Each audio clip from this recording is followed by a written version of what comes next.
Marie-Clotilde, bonjour. Bonjour Sam. Comment ça va cette semaine? Très bien. Ça va bien? Très bien. Parfait, ça a bien commencé la semaine dernière. Et ben on continue sur la même lancée. Je vais vous présenter donc une décision concernant le nom de domaine reditmutuel.fr. Comment s'écrit ça déjà? Crédit mutuel sans le C. Voilà.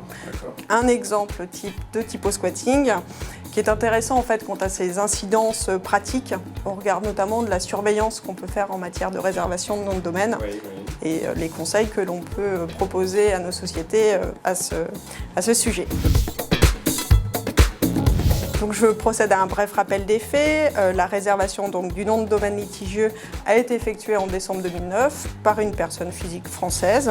La société Crédit Mutuel a connaissance de cette réservation et adresse au défendeur une mise en demeure lui demandant le transfert de ce nom de domaine.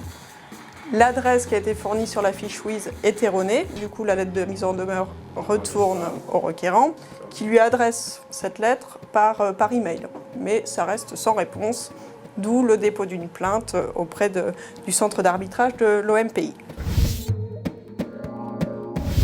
Les arguments des parties, on ne va pas trop revenir dessus parce qu'on va les développer dans le corps de la décision. De toute façon, on s'en doute, le Crédit Mutuel va invoquer la notoriété de sa marque et ses différents droits antérieurs. Le défendeur, tout aussi silencieux qu'aux lettres de mise en demeure, n'a pas présenté d'arguments en réponse. Donc l'expert va procéder à une analyse des droits du requérant. Il reconnaît immédiatement la renommée de la marque Crédit Mutuel en France. On constate qu'il est titulaire également de nombreux noms de domaine en .fr, .com, .net, .info. Tous ces noms de domaine redirigent vers le site internet du Crédit Mutuel. C'est une utilisation intensive et ininterrompue vers un site actif, donc il n'y a aucun problème quant à l'exploitation de la marque et des noms de domaine. Donc il reconnaît la réputation certaine de la marque du Crédit Mutuel. Sous l'angle de l'enregistrement du nom de domaine litigieux, l'expert va estimer que cette réservation constitue une atteinte à la marque.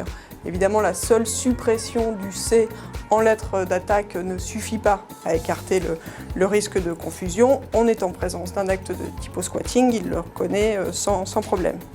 Par ailleurs, il souligne le fait que le défendeur a fourni des informations erronées quant à son adresse, ce qui souligne quand même un agissement douteux. Donc ça, c'est par rapport à l'enregistrement. Sous l'angle de l'utilisation, l'expert va estimer qu'en procédant à une telle réservation, le défendeur cherche à détourner le public qui aurait voulu consulter le site du Crédit Mutuel. Il y a à la fois atteinte à l'image et à la réputation de la marque et un risque de déperdition de clientèle pour le Crédit Mutuel. Donc violation du principe de loyauté dans les relations commerciales et il ordonne de façon peu surprenante le transfert du nom de domaine au profit du Crédit Mutuel. C'est un exemple assez intéressant de typo-squatting parce que, a priori, on peut quand même douter que les internautes commettraient ce type d'erreur. C'est vrai qu'on oublie éventuellement une lettre dans le corps du nom Crédit Mutuel, de là à oublier la lettre d'attaque, c'est déjà un peu plus surprenant. Ça prouve quelque part un peu l'imagination des typo-squatteurs. Hein. Ils vont vraiment envisager tous les cas possibles d'oubli et de faute de la part des internautes. Peut-être aussi une volonté d'être un peu discret. Ils se disent peut-être que le Crédit Mutuel va justement pas envisager ce type d'oubli et du coup passer comme ça entre les mailles du filet et détourner la clientèle du crédit mutuel. Bon, quoi qu'il en soit, on voit que l'expert estime que c'est un agissement frauduleux, qu'il sanctionne évidemment. Parce que même si je fais un petit calcul, je me dis, voilà, Crédit Mutuel, imaginons qu'on fasse exprès d'aller très loin dans ce qui pourrait être imaginé par les typo-squatteurs. Imaginons. Mais au final, ça fait peut-être une trentaine de possibilités pour un nom. Sûr. Et 20 ou 30 possibilités par an de nom de domaine, finalement, c'est beaucoup moins cher que d'aller récupérer un nom litigieux.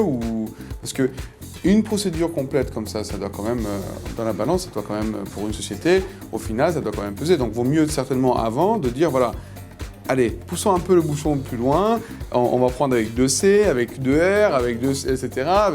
Et puis, au final, on réussit plus ou moins à contenir le nom, si on veut vraiment le garder. Vous avez raison, c'est d'ailleurs pour ça en fait, que j'avais retenu cette décision, c'est qu'elle a des incidences pratiques. On ne peut pas non plus envisager tous les cas de Bien typo entendu, squatting. sinon on Par finira contre, ce plus. qu'on peut mettre et ce qu'on propose, nous, à nos clients, c'est éventuellement un système de surveillance, Oui. une veille Oui. sur toutes les réservations de noms de domaine, à la fois à l'identique mais également similaires, Oui. justement pour relever de tels cas et pour éviter d'engager des frais dans de telles procédures à chaque fois. Et on peut faire également en fait, une vérification de l'état des noms de domaine qui sont déjà réservés, de la même façon, à l'identique ou au similaire, et procéder comme ça à une liste des noms de domaine qui sont susceptibles de créer un risque de confusion et du coup de proposer à nos clients d'intervenir ou non. Ça après le choix leur appartient. Mais c'est vrai que financièrement c'est sans doute beaucoup plus intéressant pour les sociétés. Ouais, c'est sûr, Ouais. très bien. Eh ben, très bien, ce sera autre chose sur ce Non, point-là? non, c'était tout. Ça y est. Non, c'était juste éventuellement, rapidement, Oui, juste oui. voilà, pour souligner l'importance de fournir des données correctes sur les Oui. fiches WIS. Ah oui, C'est ça vrai que aussi, certains effectivement. clients peuvent parfois avoir tendance à vouloir garder l'anonymat, Oui, oui. fournir des coordonnées erronées. On voit que ça a des incidences juridiques Oui. et donc c'est important de fournir. Non, ou autant alors que il faut possible. passer par une procédure, on va dire, claire d'anonymisation qui puisse ensuite faire acheminer les courriers entrants Exactement. vers la personne qui ensuite peut en prendre connaissance. C'est C'est surtout de pouvoir permettre de rester en contact, en fait. C'est ça surtout. Voilà. Ouais. Merci d'avoir accepté notre invitation. Merci à Pendant vous. ces quelques semaines où nous avons eu le plaisir de vous accueillir, vous et votre cabinet en général, et on espère vous voir prochainement dans des épisodes, une autre saison certainement de Cas par Cas, Avec grand plaisir. à la rentrée ou plus tard. Voilà, Merci en tout cas. beaucoup. Merci à vous.